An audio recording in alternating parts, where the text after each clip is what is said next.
So you grew up on a farm in the Dakotas, one of 5 children. Did you ever see yourself as a teacher? First of all, I thought of myself as a farmer. And because Dad's farm was there for me, and that was a temptation in a way. It never occurred to me that I would ever be a college professor. Who were some of the early role models in your life? In a way, my dad, I suppose, would be one. And I'm trying to think of who else. Some teachers in the past may have helped a bit, but there's some teachers that probably were not helpful. Sometimes we learn the most from That's some of the right. things that we don't want to be, right? Most of us have some kind of junction in our life. When you look back on your life, tell me about what some of those junctions were that ended up being formative for you. As I finished my military service, I was still in doubt as to which direction I would go. And I made a trip around the state. And on that trip, I decided I'm going back to college. And that same day, I enrolled in Walla City State College. And what made you decide that?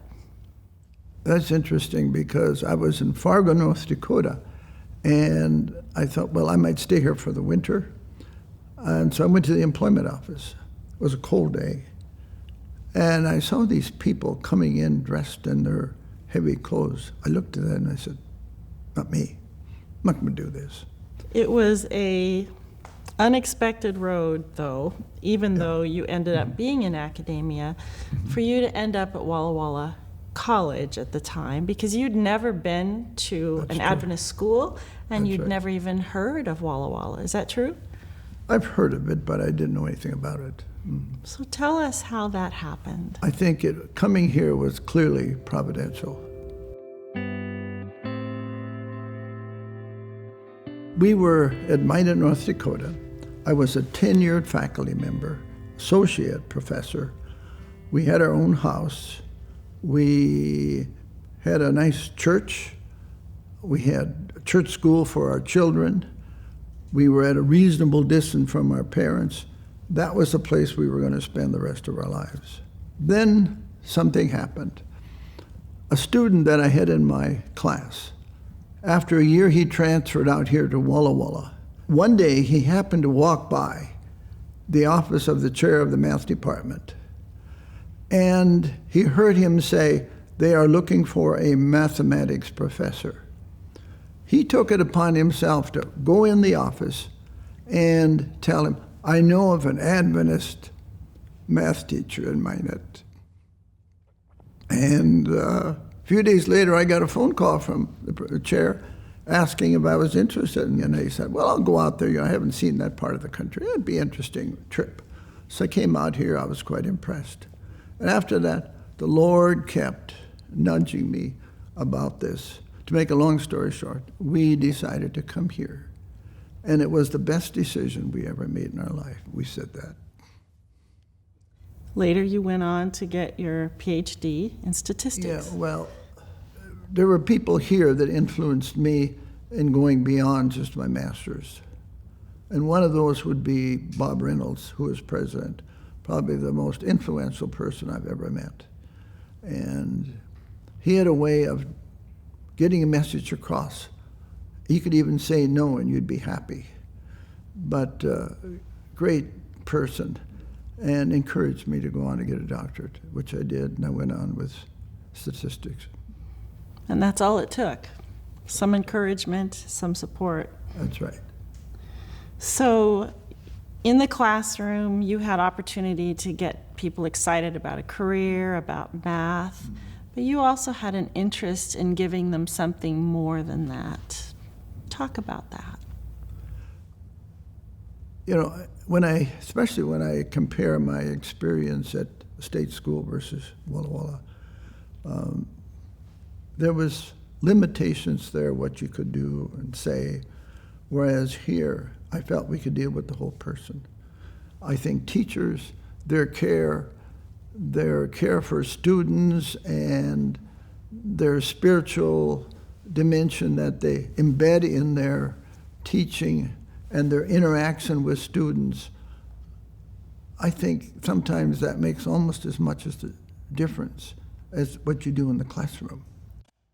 And it was also a major difference when I think of when I came here. I remember the first time I had prayer with a student in my office. That was special. And I remember also there was a time when I had communion with my student. Now I thought that was really awesome.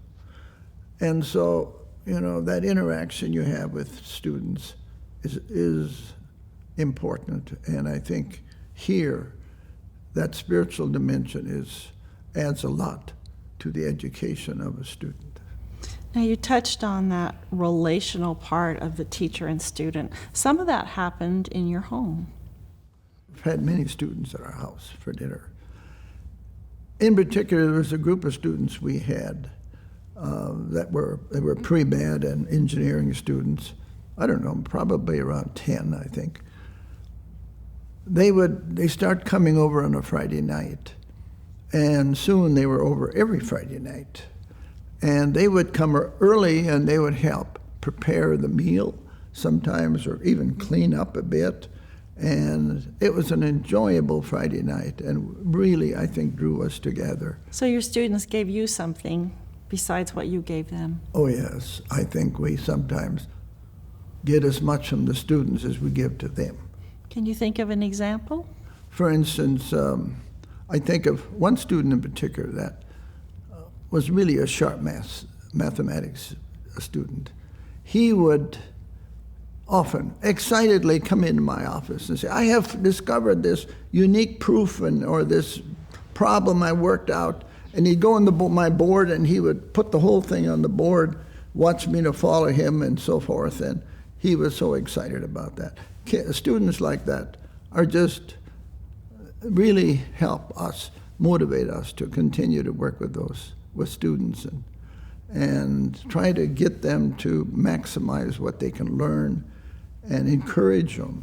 And of course, as we do that, they do it to us. You've talked a little bit about students and the impact that you've hoped to have and that they've had with you, but what about your colleagues here? Yes, I really found the faculty here quite interesting in the sense that we'd have faculty meetings and we would have some vigorous discussions on issues. But when we'd leave the meeting, we walked out as friends. I never found that those discussions hampered the relationship we had with each other. And I think even the 5 of us in the math department, we were supportive of each other, all working hard and doing a good job. And we had meetings, encourage each other. So there are many people that I think affect and positively influence our lives. Reflect with me for a minute on some of those signature moments when you think back on your years at Walla Walla that just bring you joy. Well, I suppose there would be many. I suppose I know the feeling the day after I turned in all my grades at the end of a quarter. I thought, oh, this is a great day, one of the greatest days of the quarter. But there were many such events, and I think one of them occurred when I remember when you walked across the stage to get your diploma, how proud I was. In fact, I gave it to you. And how proud I was that you were graduating from Walla Walla University. Walla Walla University now has been family for That's right. 3 generations of your family, but in a lot of different nuanced ways too, in terms of collegiality with your colleagues, with students. That's right. In fact, the university is still a major part of our lives. We try to attend events here and stay in touch. Our heart is still here, even though we're retired. In fact, you've devoted really most of your career to this school. That's right. And looking back, how would you reflect on that? After I retired, I was project manager and fundraiser for Rogers School, the new Rogers School, which I enjoyed very much. And as we finished that, decided to come back here, and I started a mentor program. And that was fun. We did that for 5 years. Then I retired again, and now I am director of a dental clinic up here at Sunbridge. But I feel now I'm giving back to the community, where in the past my energy was all directed here to the university. There's a common thread, though, there, isn't there? Yes. In all of that. It's all about making a difference in the lives of people. Doesn't matter where it is, and you can do that in most jobs, I think, and at least all that I've had, making a difference in the lives of people. That is a personal mission that is important to me, and I think to a lot of people. A colleague of yours once said that you expected the faculty to be both rigorous and humane. How did those two values come together in your life? I think that when people pay the kind of tuition they pay here, that quality has to be high. But if that's only part of the picture, you need to realize that beyond quality here is the lifestyle you learn and the friends you make. All of that goes together. It's in a much bigger package than that. So you have academics, yes, but then you have all this other that makes you the kind of person that you can go out in the world and really make a difference in the lives of other people. And that's hopefully what we're doing. You can't really think about your years at Walla Walla University without connecting them to the church in some way. That's right. And you were reported to have said at one time to a friend that you could never do too much for your church. That's right. And yet a part of you was not even connected to a church in your early lives. Tell us a little bit about that. It took me a while to get myself turned around, but it was interesting. I mentioned we finished the master's at Greeley in December.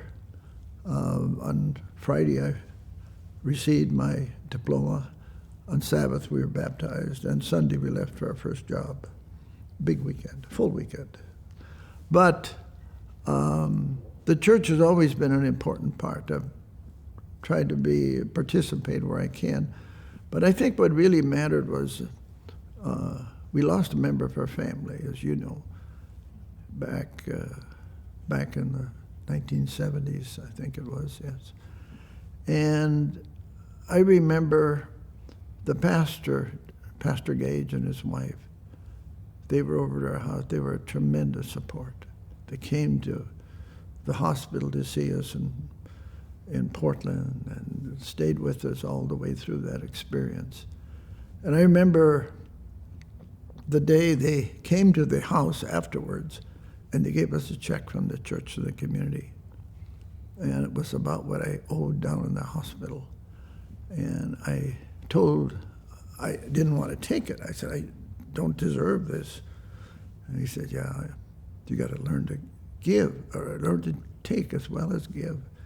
And I said to myself, I'll never be able to pay back the church enough for what they did for us. And I've been reminded of that many times when they ask me to do things.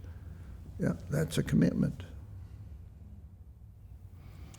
So earlier you spoke about a way that God was probably nudging your life when you got out of the military. Sometimes looking back, we see things differently than when we're in it. Are there any other moments that you now think, God was really nudging me in a direction?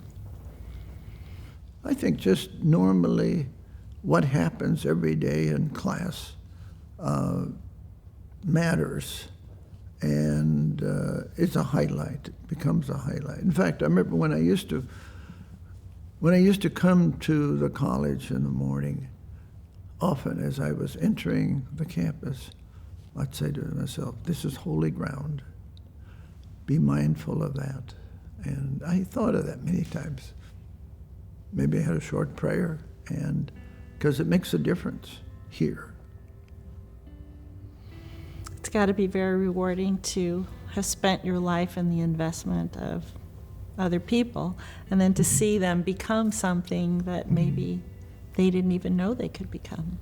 When you have a former student, coming here to the church or the campus or at the home and say, I was a student of yours many years ago and you made a difference in my life. That's one of the most rewarding experiences a teacher has. In fact, it happened even last Sabbath. A man sought me out after church and we talked, and he told me about how he was in my class 40 years ago. I didn't think he'd even remember me, but he did. And we had a nice long chat. And that's a rewarding experience. So after you retired, which, by the way, I don't know if you've ever really retired, but you've retired a number of times. Yeah. You've always decided to stay in the valley. Yes. Why do you stay here? I think the Lord wants me to stay here. I find there are needs here, whether you're at the university or the community. And now I see a whole new world opening out the community of needs and working with different nonprofits and so forth. The needs are here. I don't think I have to go anywhere. So I know there's a lot more to you than being a professor. What does a best day look like to you now? Best day when I can probably go through the day without a meeting. I can go work in my garden. I can tend to the lawn, the trees, just being out on the farm. That farming never really left you, did it? No, it didn't. It's still there.